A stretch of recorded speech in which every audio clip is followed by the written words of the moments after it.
Jangan lupa di like dan subscribe. Thank you.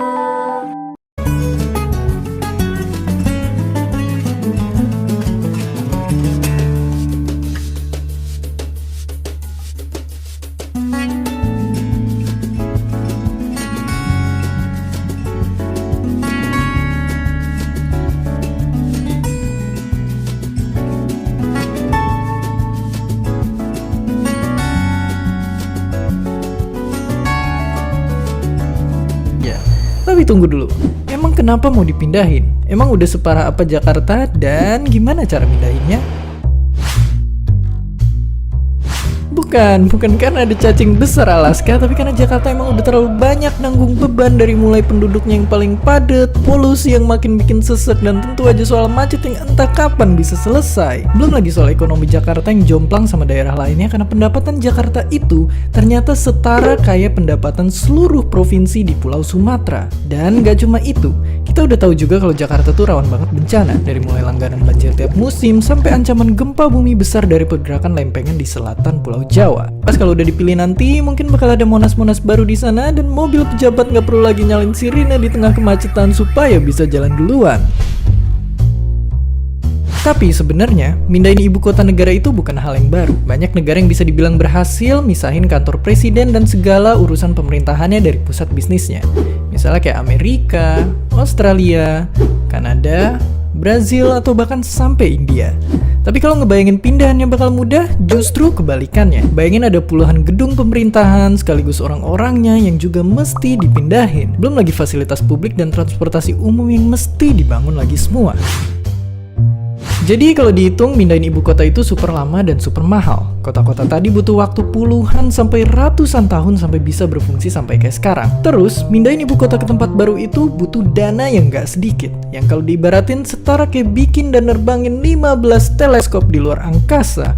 Sungguh sangat mahal. Jadi, mindahin ibu kota itu nggak mungkin pakai sistem kebut semalam aja. Buat mindahinnya pun setengah mati susahnya. Tapi kalau rencana ini berhasil, mungkin nanti pembangunan lebih adil dan ekonomi jadi merata. Asal direncanain matang dan banjir dan macetnya juga nggak ikut ke bawah. Mindahin ibu kota mungkin bisa jadi solusi yang diambil. Oke. Baiklah, tadi kita sudah membahas apa penyebab ibu kota harus dipindahkan. Sekarang kita sudah menemukan ibu kota yang baru dan sudah mulai dibangun, namun belum sepenuhnya menjadi ibu kota. Dan Jakarta masih tetap menjadi ibu kota, namun IKN dalam proses pembuatan akan menjadi ibu kota selanjutnya menggantikan Jakarta. IKN di sini yang berarti ibu kota Nusantara yang akan menjadi impian setiap rakyat Indonesia. Berikut simak video ini. Pembangunan ibu kota baru Indonesia yang bernama Nusantara merupakan wujud upaya pemerintah dalam membangun identitas nasional dan mewujudkan pemerataan baik dari sisi ekonomi, penduduk, maupun pembangunan dengan mengusung pembangunan ekonomi inklusif melalui magnet pertumbuhan ekonomi baru dan merata. Ibu kota Nusantara dibangun dengan standar yang tinggi, berkualitas, adaptif, inovatif, berkesetaraan gender, berkeadilan, berkelanjutan, dan bermartabat. Prinsip dasar pembangunan ibu kota Nusantara memadukan konsep Forest City, Smart City, dan Spon City. Dalam rancangannya, ibu kota negara Nusantara menerapkan 8 prinsip, meliputi desain yang sesuai dengan kondisi alam, Bhinneka Tunggal Ika, terhubung aktif dan mudah diakses, rendah emisi karbon, sirkuler dan tangguh, aman dan terjangkau, kenyamanan dan efisien, dan peluang ekonomi untuk semua. Sebagai salah satu pelaksana pembangunan Ibu Kota Nusantara, Kementerian Pekerjaan Umum dan Perumahan Rakyat atau PUPR memiliki strategi dalam menjalankan kegiatan pembangunan IKN. Di antaranya, prinsip tata kelola pembangunan di IKN harus tepat waktu, tepat mutu, tepat biaya, tepat manfaat, sasaran, tepat administrasi, dan tepat kuantitas. Pembangunan infrastruktur IKN pada tahap awal 2022 hingga 2024 terdiri dari kurang lebih 50 kegiatan konstruksi. Tahap pertama meliputi penyediaan hunian pekerja konstruksi dan pembangunan kawasan inti pusat pemerintahan atau disebut juga KIPP. Kementerian Pekerjaan Umum dan Perumahan Rakyat membangun hunian sebanyak 22 tower untuk para pekerja konstruksi, sehingga mereka mendapat tempat hunian yang layak dan juga bersih. Fasilitas rumah untuk para pekerja ini dapat menampung hingga 16.000 pekerja konstruksi. Selain itu, Kementerian PUPR juga mempercepat pembangunan kawasan inti pusat pemerintahan atau KIPP yang nantinya akan dibangun infrastruktur untuk memfasilitasi urusan kepemerintahan seperti Istana Negara, kantor kementerian, atau lembaga serta pusat administrasi kenegaraan. Pembangunan kawasan pemerintahan ini sangat penting untuk melayani kebutuhan warga negara atau masyarakat. Kementerian PUPR juga bertanggung jawab dalam penyediaan air baku untuk menjamin ketersediaan air bersih bagi penduduk IKN dan sekitarnya melalui pembangunan bendungan Sepaku Semoy dan intake Sepaku Semoy.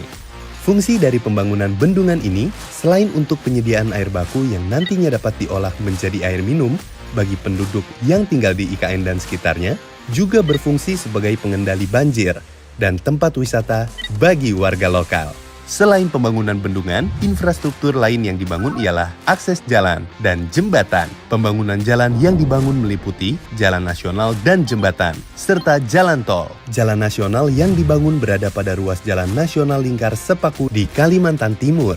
Nantinya, jalan nasional ini akan menjadi ruas utama menuju ibu kota Nusantara. Selain Jalan Lingkar Sepaku, juga dibangun Jalan Sumbu Kebangsaan sisi barat sepanjang 2,99 km dan Jalan Sumbu Kebangsaan sisi timur sepanjang 2,96 km. Untuk pembangunan jalan tol terbagi menjadi 3 segmen, yakni segmen 3A Karangjoang KKT Karyangau sepanjang 13,4 km. Segmen 3B KKT Karyangau Simpang Tempadung sepanjang 7,32 km. Dan segmen 5A, Simpang Tempadung hingga Jembatan Pulau Balang sepanjang 6,67 km. Nantinya, infrastruktur jalan tol yang akan terhubung dengan Jalan Tol Balikpapan Samarinda atau disebut Balsam akan mempersingkat jarak tempuh dari Balikpapan menuju kawasan inti IKN, serta mampu meningkatkan mobilitas pengiriman logistik sehingga pertumbuhan ekonomi di wilayah terpencil akan semakin pesat. Kini, pemerintah tengah gencar dalam mempercepat penyelesaian proyek pembangunan Ibu Kota Negara Nusantara. Ibu Kota Negara Nusantara diproyeksikan sebagai super hub untuk klaster ekonomi, pendidikan, smart city, dan pusat industri. Masyarakat juga akan mendapatkan jalan lingkungan dan pedestrian yang nyaman dan aman, serta ditambah dengan transportasi publik yang aktif, serta terkoneksi dengan kawasan-kawasan penting. Pembangunan IKN Nusantara diharapkan dapat menjadi kota yang berkelanjutan dan berketahanan, serta dapat memberi dampak pertumbuhan ekonomi yang merata untuk masyarakat sesuai visi Indonesia tahun 2045.